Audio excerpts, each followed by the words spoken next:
Hi, I'm Alison, and I want to talk to you today about the 5 things that people who have fully recovered from chronic exhaustive conditions tend to have in common. Now, I've been associated with the Chrysalis Effect for the last 6 years. I joined in 2018 as a member shortly after I'd been diagnosed with fibromyalgia, and I went on to work for the support team. So I was reading the health profiles of new members as they came in, which gave me a real good sense of the kind of experiences and the backgrounds that had contributed to people becoming ill. And then I was there at the coffee mornings and as part of the Facebook forum, seeing how they changed and understood and learned as they progressed through the program. So during that time and during my training on the bursary as a wellbeing coach and a specialist practitioner, and then now working as a practitioner with my own clients, supporting them through the program, I've developed a really good sense of the patterns and the tendencies that you see for those people who reach that holy grail of full recovery, which is where I am now, and we call that phase 6. So what is full recovery? First of all, what do I mean by it? Full recovery in the Chrysalis Effect means that you have had a full 12 months with none of the symptoms of your chronic exhaustion at all. But it's more than that. And the reason why you have had no more of your symptoms is that you have really tackled the deep root causes of what was going wrong in your life that created those symptoms. And you've learned how to look after yourself.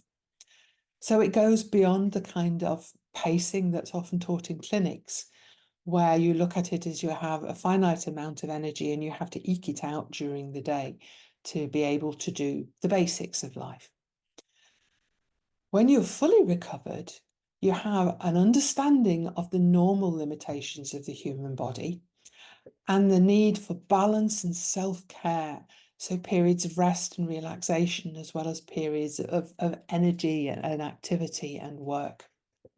And it's no longer a difficult thing to keep that balance in your life.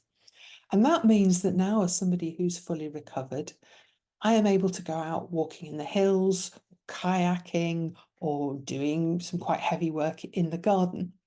And I balance that with lying in my hammock or reading a book. And I balance my work here, supporting my clients with quiet time that's just for me as well. So that's what full recovery looks like. And essentially what it is that life is so much better than anything that went before. So it's not a return back to the life you had, because that's what made you ill. It's about a new life and a new approach to life in which you are actually able to do so much more. And so much more for other people as well than you could when you were just driving yourself and trying to push through the symptoms. So what are these 5 things that I see in people who have fully recovered? And I think it's important to say that to some extent, some of these are present right at the beginning. They are what makes it possible to recover at all. But there are other elements that kind of develop as you go along. And so this is not, if you have these 5 things, you're going to recover. If you don't, you're doomed. But I hope that it's helpful for you to reflect on your own experience and see what you can change, but also what your strengths are. So what are the 5 things that people who've recovered fully from chronic exhaustive conditions have in common? And the first one, and possibly the most important, is a belief that recovery is possible. And so many of us are told by doctors and other healthcare professionals that there is no cure for your condition, and the best thing you can do is to give up any sense of hope or belief that you're going to recover and learn to adapt. And I find that really surprising when in the medical literature in so many places, we have looked at the impact of a loss of hope and disempowerment on people's health, and it contributes to a spiral down into despair and further symptoms. It is so important that you hang on to a belief that life can be and life will be better than this, even if you don't know how you're going to do it, because that is what will keep you motivated and moving forward and open to possibilities, to recognizing when something comes along that might be helpful for you. So don't let go of that belief in recovery. And I think that's a really helpful thing at the Chrysalis Effect, to be able to have contact with people like myself who have recovered, who can give you a concrete sense that this is possible for you too. You can recover. So number one is belief. Number two, might surprise you, is anger. And in so many cultures, particularly for women, we are told that anger is not acceptable, and we are taught to suppress it and to play nice all the time. But anger is an animal response to a crossing of your boundaries. It's a protective thing. So when I talk about anger, there are two types, really. And anger can be really empowering and give you the energy that otherwise you wouldn't have to make the changes you need. But anger can also be really corrosive. So it's not helpful to have the sort of anger where you are caught in ruminations and misery around how unfair life is, about what people have done to you, what people have not done for you. And you can spiral down that anxiety misery cycle, and your symptoms just get worse. What I'm talking about is the kind of anger that I experienced when my GP got frustrated with me. So she was angry as well. And she said to me, you just have to understand that middle-aged women ache. And rather than accepting that passively or going away and fuming and just being miserable about it, I actually replied to her and said, yes, middle-aged women ache, not because they're middle-aged, but because they do too much. And in that was the germ of understanding that I had for what was wrong with me. I was doing too much. I was overwhelmed. And going out of that meeting with her really fired me up to think, well, damn you. I'm going to get the answers and I'm going to show you that you're wrong. And that was just before I found the Chrysalis Effect. And that anger really did give me the energy I needed to be able to reach out and grab that opportunity when it came. And maybe not run with it, maybe to limp along with it for a while, but it's what got me back on my feet again. So don't suppress that anger, but look at that real core of the fire inside you that will keep you going when recovery feels really, really tough. The third thing that I see in people who have recovered fully from chronic exhaustion is openness. And this is an openness to new ideas sometimes, which might be really outside of your comfort zone, but to listening and to thinking about new ideas, new possibilities, and seeing how they might connect into your experiences, trying things out, but also giving things time to actually have an effect. And here again, there are kind of different ways of going with it. So some people will be so open, so desperate for recovery that they will try everything, but they will hop from one therapy to the next, to the next, to the next. And if it doesn't give them the instant cure, they'll just try something else. That's really not helpful because it uses up a huge amount of energy. What I'm talking about is an openness to really getting to grips with understanding the information that you're giving and trying things out and giving them time to work in your life. The other side of this is also an openness to letting go and to giving up on things that are not serving you. And that can be really, really hard sometimes. And it's said that a definition of madness is doing the same things again and again and expecting a different response.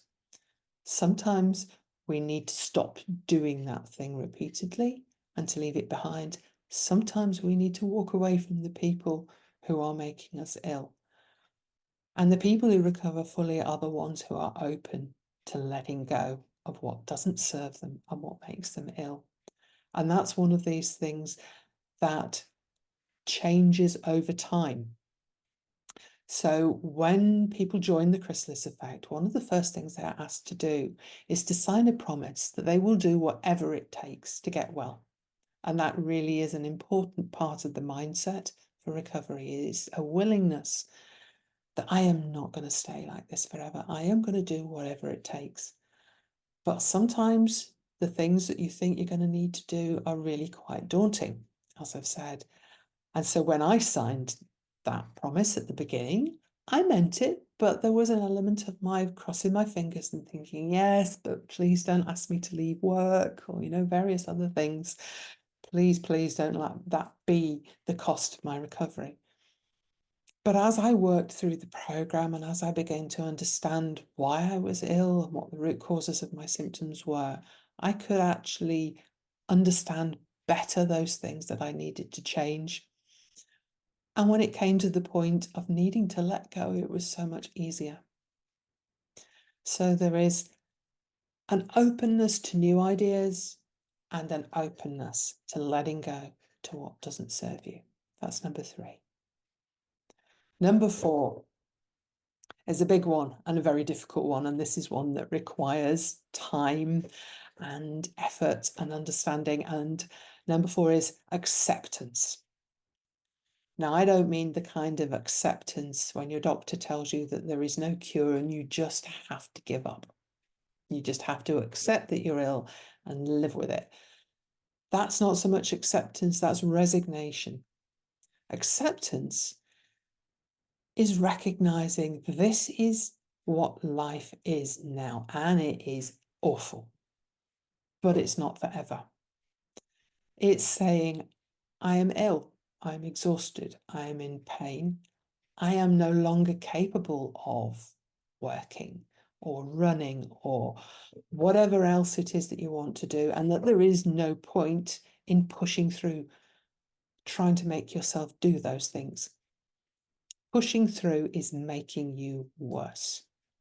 It's about accepting this is where I am now, and it is okay to stop because it won't be forever unless I keep trying to push through. That's what I mean by acceptance. So it's about seeing that when you get symptoms, it's not a sign that your body is letting you down or that you are weak. Your body is trying to tell you that there is something wrong. And the message is usually you're overwhelmed. You need to stop. And if you don't stop when you get symptoms, your body tends to give you more and more symptoms until you don't have much choice and you can't get out of bed anymore. That's what we call phase 2, crash. So acceptance is about listening to what your body is telling you and accepting where you are right now. And that's the starting point for being able to recover. Because until you stop, until you allow your body and your mind to rest and begin to heal, you'll be caught in this constant using of energy to fight and to rail against the misery and the limitations and the awfulness of where you are right now. And one of the images that I found really helpful in understanding this acceptance comes from the Harry Potter books. So the first one, The Philosopher's Stone, if you've read it, you'll be familiar with this. Harry and Ron and Hermione fall through a trapdoor into a clump of devil's snare. And devil's snare is a magical plant that writhes around and wraps around them so that they are completely stuck and trapped. And they're terrified of being strangled alive because they've already heard of somebody that this has happened to. And while they're writhing, Hermione suddenly remembers her herbology lessons when she was taught about devil's snare, and she says, stop! Devil's snare responds to movement. And when they hold themselves still, the devil's snare stops squeezing and writhing tighter and tighter and begins to relax and let them go. And slowly they're able to make their way out to safety again. And that is recovery, is that we get so frightened and so desperate to fight our way out of this trap that the more we thrash around, the tighter it holds us, the more exhausted we become. And it's when we stop and accept that we need to be calm and to rest in this moment that we can finally begin to move on. Another way of looking at this, I like to use the analogy of a journey. So when you set out on a walk in the hills, it's foolish just to sort of walk out of the door with no thought at all and just head off and out. It's dangerous.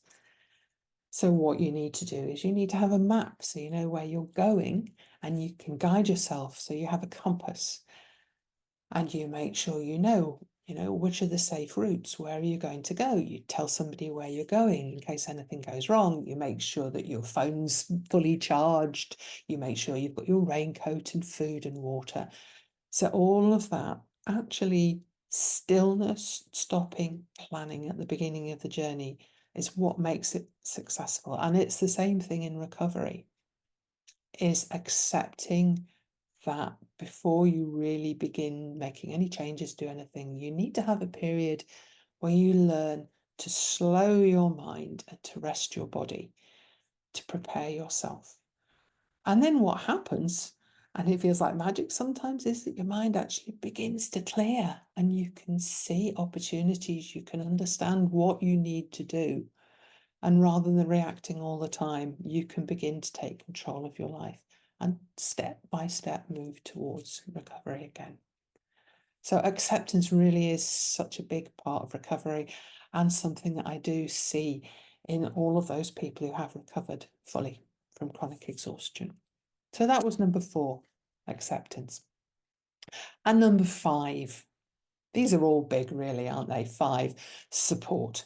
Huge. People who have recovered fully from chronic exhaustive conditions are supported and they accept support and they reach out for it and they recognize the importance. You can't recover from a chronic illness, a chronic exhaustive illness, just by driving through and trying to do it on your own. It's just too exhausting.